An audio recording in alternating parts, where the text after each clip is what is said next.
In every workplace, safety is a top priority. We implement rules, provide training, and set procedures designed to keep everyone out of harm's way. But sometimes accidents still happen, even when people know the risks.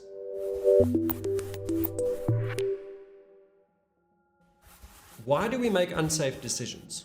Why do workers take risks despite knowing the consequences? The answer lies in something that affects us all: cognitive biases. These mental shortcuts shape how we perceive risk, how we behave, and how we make decisions about safety. Cognitive biases are subconscious beliefs and assumptions that influence our thinking. They can cause us to misjudge risks, overlook dangers, and resist change. The scariest part, we often don't even realize it's happening. Imagine a worker skipping a safety step because they believe they're too skilled to need it, or a team ignoring new safety measures because we've always done it this way. These are just two examples of how biases can create hidden behavioral hazards. The first step to overcoming cognitive biases is awareness. By recognizing these mental shortcuts, we can take control of our decisions and foster a safer workplace. Over the next few minutes, we'll explore the top 20 cognitive biases that affect behavior-based safety. From the least common to the most frequent, you'll learn how each bias influences workplace behavior and safety decisions. You might recognize some of these biases already, like the Dunning-Kruger effect, where people with little knowledge overestimate their abilities. Or recency biases, where recent events shape how we view risk. But which biases are the ones that put us at risk every single day? Get ready to find out. You'll soon discover the bias that hides in plain sight, one that silently undermines safety initiatives and keeps workplaces stuck in dangerous patterns.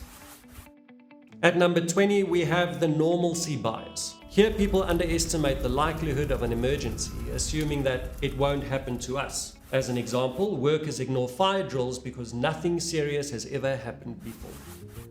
Number 19 is the halo effect. Here, people allow positive impressions in one area to influence safety judgments in another. An example would be to assume that an experienced worker will always adhere to safety protocols without supervision.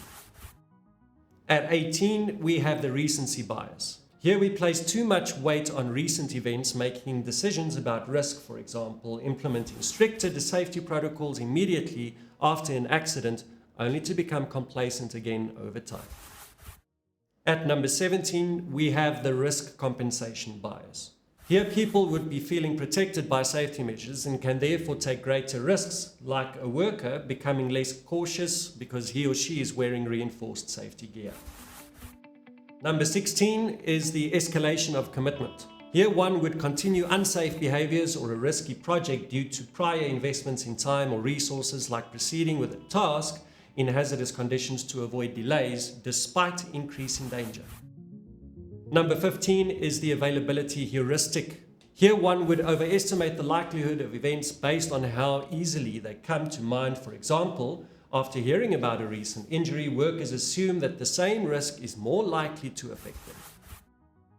The attribution bias is at number 14. This is where one blames accidents on personal failings rather than external factors, like a worker being criticized for being careless without considering that equipment failure has played a role in an accident.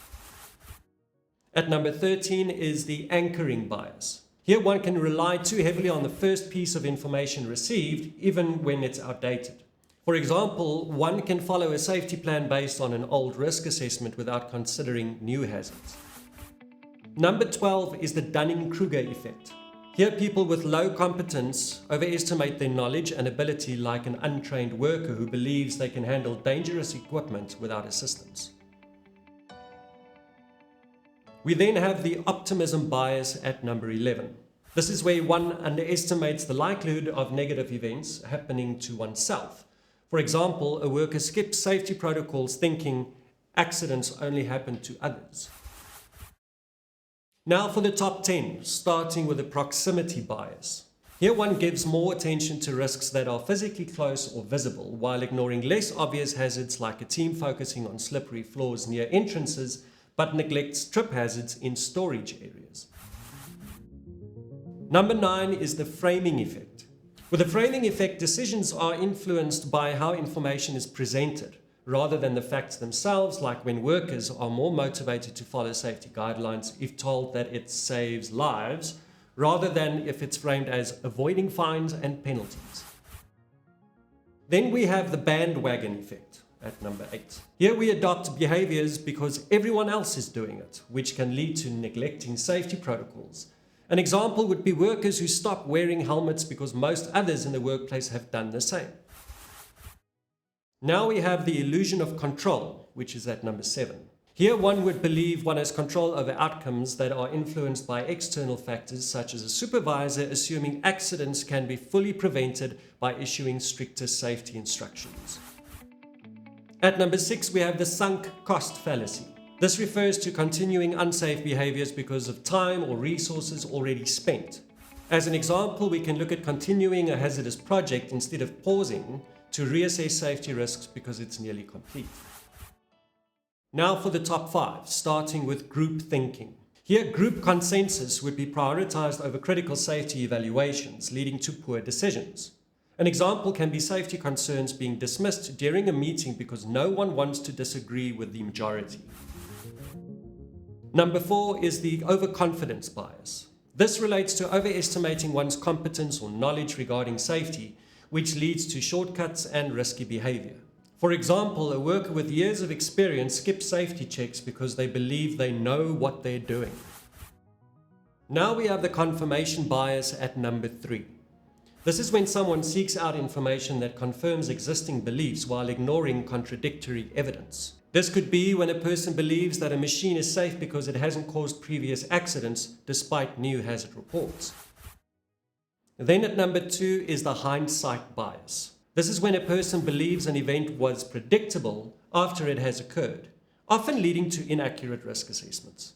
As an example, after an accident, managers claim that the warning signs were obvious, even though no one acted on them earlier. Now for the number 1 cognitive bias, namely the status quo bias. This is when a person prefers to maintain current safety practices even if improvements are needed, like when workers and management resist new safety measures because the existing system works fine. These biases influence workplace safety behaviors at all levels, from frontline workers to senior management. By becoming aware of these biases, organizations can develop strategies to reduce their impact, improve safety culture, and prevent accidents.